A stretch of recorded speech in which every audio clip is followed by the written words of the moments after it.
চোর গেছে চুরি করতে, প্রতিবেশীর বাড়িতে ঢুকছে, চুরি করতে যাবে, এমন সময় মনে পড়ছে যে না, প্রতিবেশীর বাড়িতে চুরি করা যায় না, রাসূলের নিষেধ, প্রতিবেশীর হক আছে। হাসরের ময়দানে যদি আল্লাহ আমারে জিজ্ঞেস করে প্রতিবেশীর হক আদায় তো করলি না, চুরি করতে গেছিস, আমি কি জবাব দেব? চুরি করা যাবে না, চলে গেছে। পরের দিন গেছে চুরি করতে আরেক ঘরে, ঘরের ভিতরে চুরি করতে যাবে, দেখে যে মূর্তি, খোঁজ দিয়ে দেখে এটা খ্রিস্টানের বাড়ি। আরে যিশু খ্রিস্টের মূর্তি এই বাড়িতে, বুঝে গেল খ্রিস্টান। বিদুর্মীর ঘরে আমি মুসলমান চুরি করব, এটা হয় নাকি? বিদুর্মীর ঘরেও চুরি করলেন না। এরপরে গেছে আরেক ঘরে, যে দেখে ওই ঘরে মূর্তির সংখ্যা আরো বেশি, এটা নমস্কারের ঘর, হিন্দুদের ঘর। ভাবলেন এই ঘরে তো আরো চুরি করা যায় না, ওরা মুশরিক। এরপরে চিন্তা করলেন না না, একটু দূরে যাই।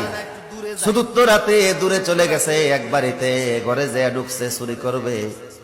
দোতলার ভিতরে সিন্ধুক, দোতলায় উঠে সিন্ধুকের টাকাগুলি নামে গণতেছে। গণার সময় দেখে কিছু টাকার উপরে লেখা আছে এটা হালাল টাকা, এই টাকা যাকাত দেওয়া হয়েছে।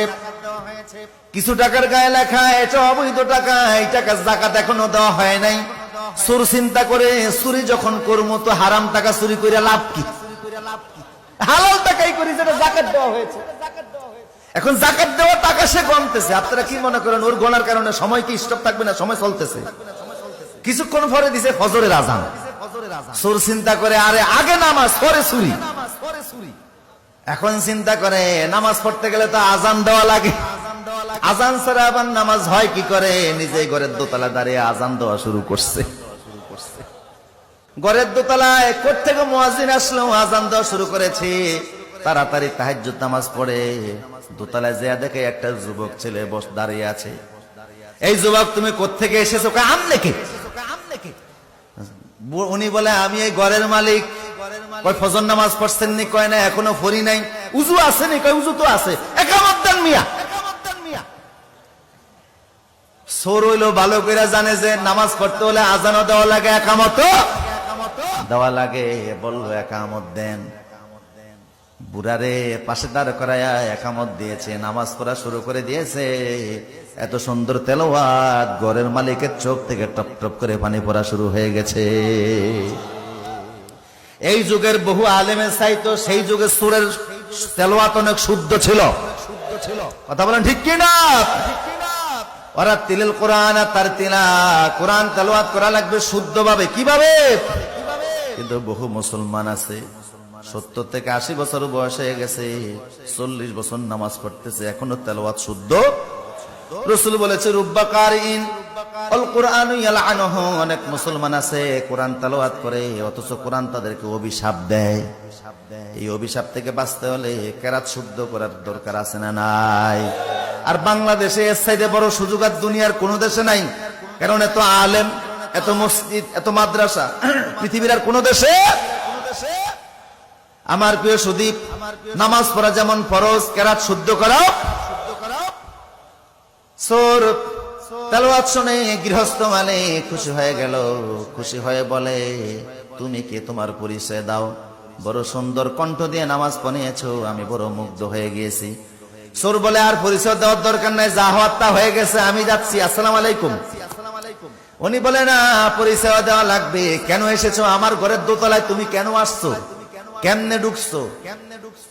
যুবক বলে আসছিলাম একটা কাজে, এখন আর সুযোগ নাই করার, ধরা পড়ে গেছি। মালিক বলে না, বলা লাগবে। বলে ও মালিক, পেটের অভাবে চুরি করতে বের হয়েছি, আপনার ঘরে আসছিলাম, টাকা গুনতে গেছি, এমন সময় আজান দিয়ে দিয়েছে। ভাবলাম চুরি পড়ে আগে নামাজ, নামাজ পড়তে যে ভাবলাম আজান দেওয়া লাগে, আজান দিয়েছে।